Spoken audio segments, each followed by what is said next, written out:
አላሁ አክበር አላሁ አክበር አላሁ አክበር ላኢላሃ ኢላላህ። አላህ ሱብሓነሁ ወተዓላ እኛን በደንብ እንደሚወደን የሚያረጋግጥ አንድ ሐዲስ አስታውሳችኋል። ከዛ በፊት ግን ኮፒ ሊንክ ሼር በማድረግ ለብዙ ሰው ይደርሳል። ሐዲሱ ምንድነው?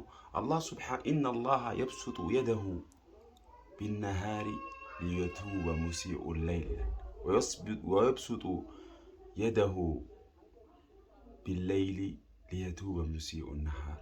ላኢላሃ ኢላላህ። ምን አይነት ጌታ ነው!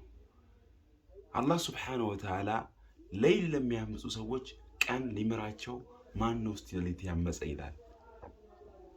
ቀን ላመፁበት ማን ነው እስቲ ቀን ያመፀብኝ ሌሊት የምምረው ማን ነው ብሎ ይጠይቃል። ሁሌ እኛን ለመማር ጌታችን በሩ ክፍት ነው። ሐዲሱ በምን ይዘጋዋል?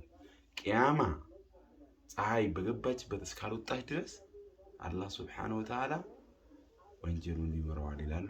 ስለዚህ ቀንም ካጠፋን ወደ አላህ መመለስ አለብን። ማታም ካጠፋን ቀን ወደ አላህ መመለስ አለብን። አላህ ሊምረን ሁሌ ዝግጁ ነው። ፀሐይ በመውጫዋ እስካልወጣች ድረስ ተስፋ አለን። ተስፋ እንዳቆርጡ የፈለጋችሁትን ወንጀል ስሩ። ወላሂ አላህ ማርታው ሰፊ ነው። ከአላህ እዝነት ተስፋ መቁረጥ ከሰራነው ወንጀል የበለጠ ጥፋት ነው። ስለዚህ ከአላህ እዝነት ተስፋ እንዳትቆርጡ። አላህ ይማራቸውና የእሱ ወዳጅ ያደረጋቸው ሰዎች አላህ ያድርገን። ይሄ ቪዲዮ ለብዙ ሰው ሊጠቅም ስለሚችል ኮፒ ሊንክ ሼር በማድረግ ለብዙ ሰው አድርሱት። ሰላም አለይኩም።